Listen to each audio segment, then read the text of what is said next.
Hello, and today I have got Sally Inkster, and we're talking all things branding, but not just branding in the sense of here's a logo and whatnot. We're talking more about personal branding and what makes you you, and how do you show that to the world. So, Sally, tell us a little bit about yourself in your own words, and a bit of background, anything that you find interesting. Okay, well, I'm, as you just said, Sally Inkster from Finding Brand You. And I came into branding in a very convoluted way. So my history is in cancer nursing, and I was ward sister and nurse specialist. Then from that, I got very into body image because obviously a lot of my patients had issues with their body image. When I left nursing, I carried that on and became a stylist. I was a stylist for about 12 years. And during that time, I also brought up 3 girls, and so got very, very interested in psychology, as I did back in my nursing days. And then I wanted to find something I could do that put my nursing background, my styling background, and my psychology interest together, and decided the only thing that actually did put those things together was me. And because of that, I came up with my own personal brand and thought, hallelujah, that is the answer to so many, I think, problems that you have when you are a business owner and you want to make yourself seen. Your only difference, the only thing that makes you unique, is the fact that you're you. And that is what I now do for my clients. I help them find what is unique about them so that they can make that visible. And I think that's a really great exercise to do, just in general as a human being, to find out what makes you you. It's sort of a really great way to tap into that inner confidence, or learn about yourself and have, it's not, confidence is not necessarily about bouncing across the walls and being the loudest person in the room, but there's that thing, this self-assurance from knowing who you are, and that this is who you are, this is what's great about you, this is maybe what's a bit quirky, but embracing all of those aspects and then presenting that to the world. Because a lot of the time, from, I guess, school age all the way into sort of when you're in the kind of employment in the workplace, it's all about conforming, because we want to have our tribe, we want to relate to each other, but by doing that we kind of lose a bit of ourselves. And when you're out there as a business owner, it's about being quite specific. The more specific you can be, actually the better in most cases, because you can be more memorable, you can be be more unique, and it's about celebrating that. Absolutely, it is. And I think even if you're not a business owner, even if you work in a company and you are a secretary or whatever you are, and you want to go for a promotion, you need to be seen. And actually, the only way you get to be seen is by being a little bit different and showing who you are. So, I mean, historically, we all do CVs when we're employed, but nowadays, I think you have to find your own personal brand. And as you say, even if you're not employed and not running a business, you still need to be proud of who you are, because so many of us, both about our physical selves and our sort of emotional selves, we don't think it's good enough. And because of that, we're not happy to show it. And I think what I do with my clients is I make them proud of who they are. Because once they discover who they are, they go, whoa, that's amazing. I didn't know that. I had a client this morning who I talked to, and I'd only talked to her for an hour. It was the first date. And she goes, oh my goodness, in 40 minutes, you've changed my life, because all of a sudden I've seen something that I hadn't understood was something amazing about me. And I think we can't always see that within ourselves, especially sort of within kind of British culture of like, oh, you don't boast and things like that. So I think we can get a bit lost in damping down, talking about and celebrating our good bits, within whatever context, as you said, whether you're in employment or looking for employment, or you're a business owner. So like, how is the process of working with you then, sort of, because can people work with you? Like, well,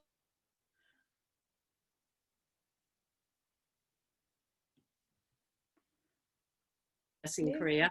So I try and treat the whole person.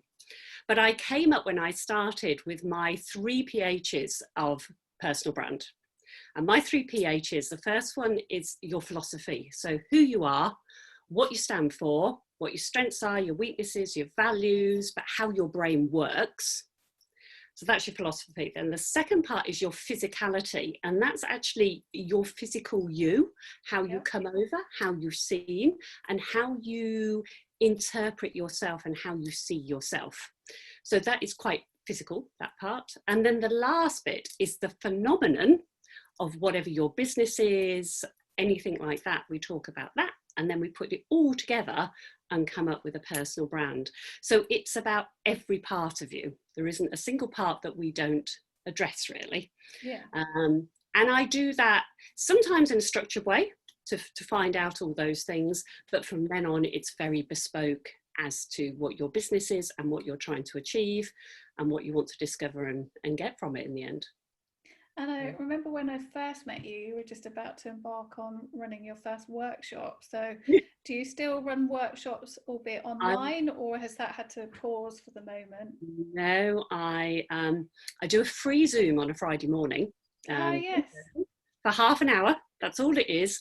And we talk about anything personal brand, which I have to say is a huge subject. So there are lots of subjects, but I started that at the beginning of lockdown, just to help people in lockdown and give everybody something to do, including me. But I love it so much that I still do that. So I do a free Zoom on a Friday morning. I guess that gives people a good way to sort of try before they buy. You know, there's a lot of, even when things are free, something like that, you know, they're going to get lots of nuggets, whether they're talking specifically about themselves or hearing, you know, you sort of talking with someone else on the call and they're like, okay, you know, they can still get that aha moment. Yeah, we do. And it's become quite a community, but the community sort of comes in and goes out. So, you know, there's lots of different people and different ideas. But I usually try and pass on some educational nugget that they can go away and put in physical use that week. So I do that. But I also have my website, which is sallyinkster.com. And on there, I have various packages on how you can work with me, very much tailored to what you need. But some people work with me for a course, some people work for 12 weeks, other people work with me for a whole year. It really depends what they want. But I guess it depends on also the way they work and learn and take things on, and because of the sort of psychology part of what you do, you know, it's I guess it's about ready to know yourself or unpick aspects. You know, I think we as human beings are a bit like an onion, that, you know, that we've got all these layers, and so you know, you can kind of sort of sort out the maybe surface level, but you dig a little bit deeper, and so you might, you know, not, if there's some really deep-seated reasons why someone thinks that about or something about themselves, have a particular belief, it's not always an instant, oh well, you told me it's not, so okay, I'm not, then it's fine. So sometimes it is a bit of a process. It can be, and you know, sometimes it gets quite deep, because we all have blocks that we've had since childhood, or things have happened to us and we have to find a way around that or how to deal with it. But I do think when people go back to discovering who they were originally, that is a massive thing. And you don't learn that at school, do you? You know, no. That's in our training at school, and it really isn't there. We become what other people expect us to become. And to a certain extent, for lots of different reasons as well, of wanting to please your parents or your teachers and stuff like that. But yes, I think you or your friends, and I guess it's rediscovering yourself if you've gotten a bit lost. Do you also work with people, I guess sort of people who've been, you know, well, they're still mums, but, you know, mums that have maybe taken time out of their career to sort of focus on caregiving, and then want to go back into sort of the job life, and their identity can be a bit lost. It wasn't an issue for me because I continued working, and being a designer is such an ingrained part of like my like psyche that it's like, no, I know who I am. But like for others, like some of my friends who, you know, they sort of you get kind of given these labels, I suppose, and the mum label is quite a big one that is a beautiful label to have, but it can also, you can lose yourself in that. So yeah, you can. I work with people who are in, as you say, starting afresh from something. So it may be somebody who's just coming into business, never been in business. They may have been in the NHS, may have been in the corporate world, and are coming out to work on their own and be a business owner for the first time. And I love working with those because if they do their personal brand before they come to lovely people like you and their web designer and all those, then they know themselves far better to have those conversations to make the website very much about them. yeah. But then I also work with people who have been doing that for a while and rushed into making their website and suddenly go, oh, do you know what? It's not quite me. I'm going to have to change it because things aren't working. I will redo my website. Again, I love to work with those. And then I love to work with people who have got lots of strings to their bow, lots of hats that they wear. So they've been a mum, they had this career, they've done this, and they've got lots and lots of different skills. And I like to be able to take all those skills and put the personal brand over the top, because some people end up with 2 or 3 little jobs, don't they? And they go, I go out and I talk to people, but I'm never sure whether I'm talking about this business or this business or that bit of me. And I say, well, actually, if we go out and talk about you, then that encompasses all of it.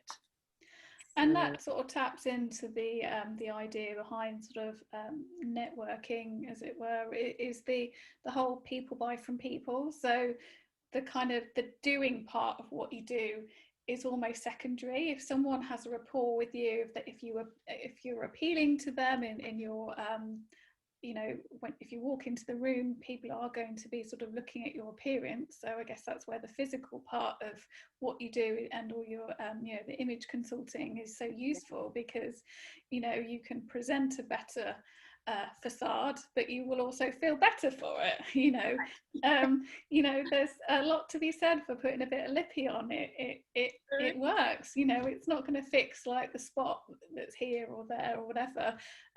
You know, or if you're feeling a bit of, you got your lockdown belly or something. But you know, putting a nice top on, or a spritz of perfume, a bit of lipstick, you know, actually brushing your hair, are all little things that sound really insignificant, but you know, they make a big difference too. And you know, you layer those all up with, I guess, all the mind work that you're talking about that you do with your clients, as well as the physical, and then working out, well, what do you then do? It's very powerful. I think it's a really, I guess it's sort of maybe not as sort of like understood, or maybe sort of as widely sort of people are aware that they can have this done with them, and the power of it. No, I think over the years people have got very confused with branding, and marketing, which are very, very different things. So I deal with brand, which actually is what you are or what it is, and then branding, like you do, is how you show that. Yes. And until you know what it is, who you are, who you're here to help, how you work, then actually you can't take that anywhere and allow it to be shown, because until you understand it and have clarity around that, nobody else has a chance. Yeah, I mean, from the branding point of view, sort of when I'm creating a logo for someone, you know, some of the questions that I ask them, they would sort of go through the process with yourself. It's maybe not quite to the same extent, and it's coming from a slightly different angle, but it's you've got to know that deeper level of, as you said, you know, who are they, what, you know, if they know all the things like their own values, you know, what's their ethos, you know, what's their tone of voice, and all of that. And it's all these things that are kind of behind the brand or behind the logo, but it does influence every decision that you make in terms of, you know, when I'm doing sort of training on Canva and talking about, well, how you might customize a template, you know, you've got to think about, well, you wouldn't just pick any old image. You've got to think about, well, is it that style of photography and this and this and this, and then you've got to put your brand color in and your fonts, and it all builds in together. And Yes. you know, if you know who you are and what you're doing and who for, everything else will follow a lot easier than if you haven't done that work. Exactly. And I think a lot of people assume that they do the finding the fonts, the colours, that sort of thing first. And quite often they then, a bit further down the line, have to redo that because they realise, nah, that wasn't quite who I am, I've discovered now. So I try and save people money by not making mistakes. Yeah. Yeah. Yeah. So it's interesting. I love it. I get a huge amount from it, but it's not widely known, or I think No. people don't understand quite how much, especially the physical. They go, oh, I don't like being seen on pictures. I don't want to be showing off. It doesn't matter what I wear. And so a lot of it does come around the psychology of how we look good and how we feel good, and how, when we look at ourselves in the mirror, what we think. Yeah. Because if you're not happy with you, then you're not happy to put yourself out there. So part of my job, which was it as a stylist, but also part of my job that I've carried through, is to make people feel good about themselves so that they can be happy and confident going out there and putting their head and their hand above the parapet and going, hi, this Yeah. is me. Yeah. I guess sort of for people who don't have an understanding of this sort of thing, that the easiest sort of entryway into understanding it is from the image consultant aspect, because you know there are quite a few image consultants out there and stylists and stuff like that.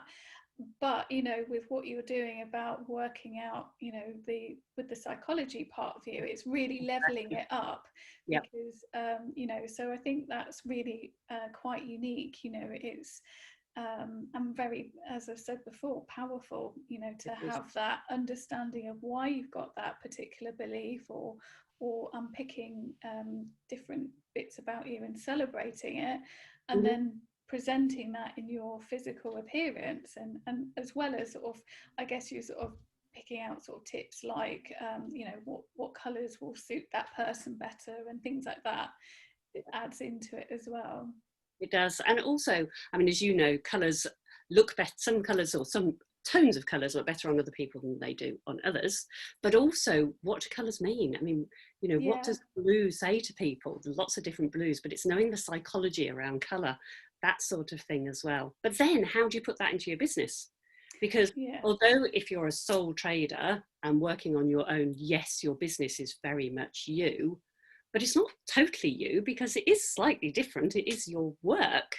Well, also it's about appealing to your customer base as well. So ideally there will be an alignment, and sort of in terms of when I'm doing a brand, it's sort of understanding who the business owner is and their target market. And I think if you can appeal to both and represent both, then I think you're winning, because particularly business owners, you know, if it's just them, they're behind it, you know, it is so much more personal. So there's going to be a bigger link than when you're working for a bigger corporate company, where it's more about the overarching brand ethos and mission statements and stuff. It's that there can still be personality, but the individual is sort of removed. It's sort of more of a committee or a set of ideals and things there. So it's a different, slightly different process. I think you can have a lot more room for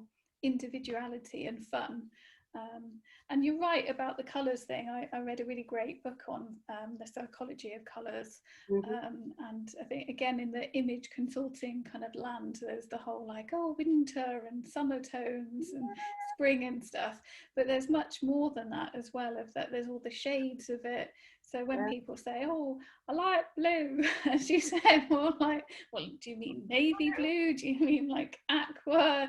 You know, do you mean a kind of like petrol greeny blue? You know, there's all these different shades in between. So it's sort of, I think, you know, you can, and I guess that wiggle room helps with being able to, for me to implement something like that. If someone's like, I really love blue, but they're in this, you know, a particular industry that a certain type of blue is going to be more appropriate, then you can kind of, they can still have the blue, but it's like what focus of that.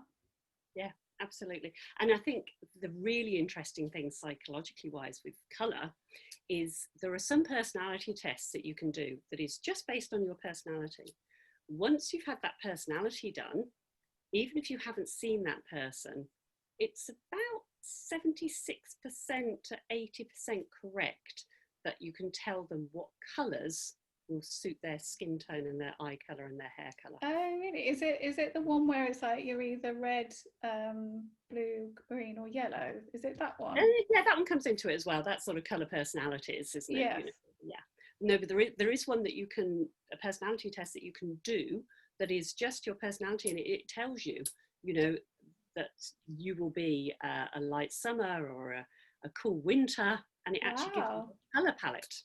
Oh my goodness. That is really accurate. And so it is amazing, because even if you say to somebody, how is your house decorated? Which room do you love the best? Which one do you feel more comfortable in? Yeah. Then quite often they will have chosen the colours that they would design their room round, which again is their personality, and that will show you what their personality is. So you can work it both ways. Yeah, I think it all links together, and I think also once you identify what your sort of favourite colours are and things that you resonate with, you tend to gravitate even more to them. Because when I was younger, I used to really love like purple in particular. So our bedroom was purple for a time until we moved. And then my branding colours are, well, you can see they're sort of the aquas and actually we did quite well matching, you know, sort of toning. I know I do make a point of trying to sort of look good with my virtual background, but yeah, I do notice that I'm gravitating more and more to these sorts of tones in the things that I buy and sort of decorating. So I'm like, oh, okay, eventually the whole house is just going to be lovely branded, whether we like it or not. Yeah, and it's so amazing. I mean, for personal brand, colour is just one entity, and we can talk for hours. You and I could talk for hours on colours and what they mean and how we could just go down a rabbit hole of colours. But each part of personal branding you find is like that. It's huge areas, and people don't realise, I think, how big it is and how in depth you can go.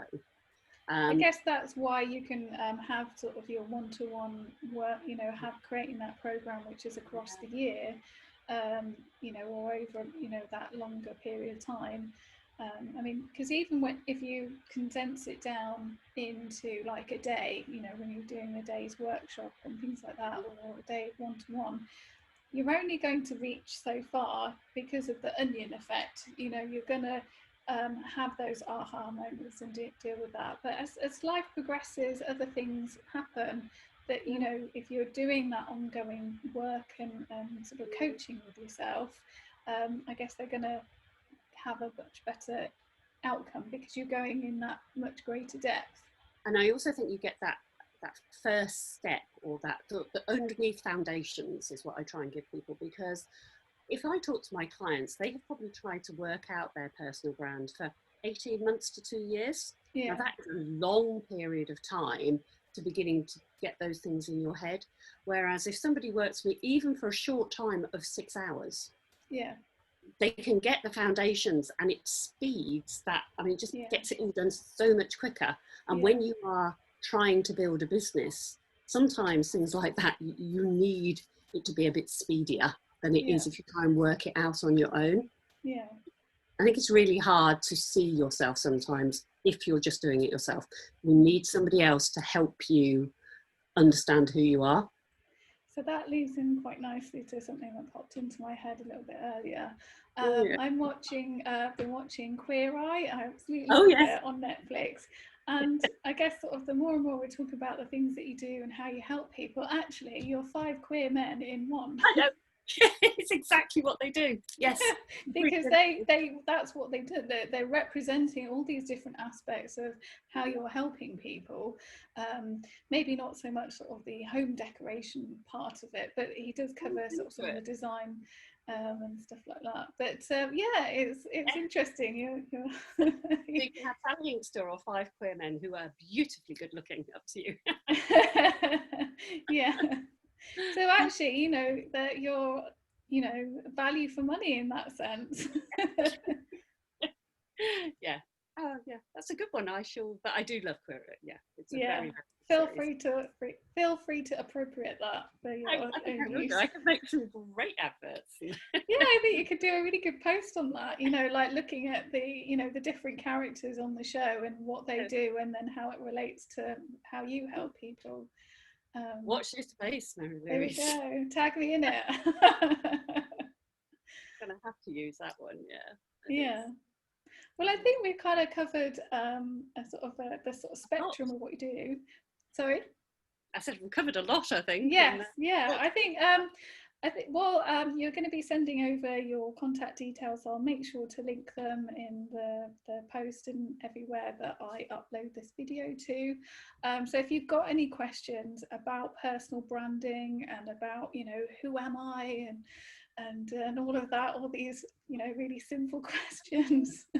But you know, I guess although there are particular points in time where it makes sense to come to someone like yourself, but even if you don't feel like you need anything fixing or changing as such, certainly coming along to one of your Friday morning sessions would be really useful. I keep meaning to come along to them. I've only heard about them for ages, but you know, I will get there.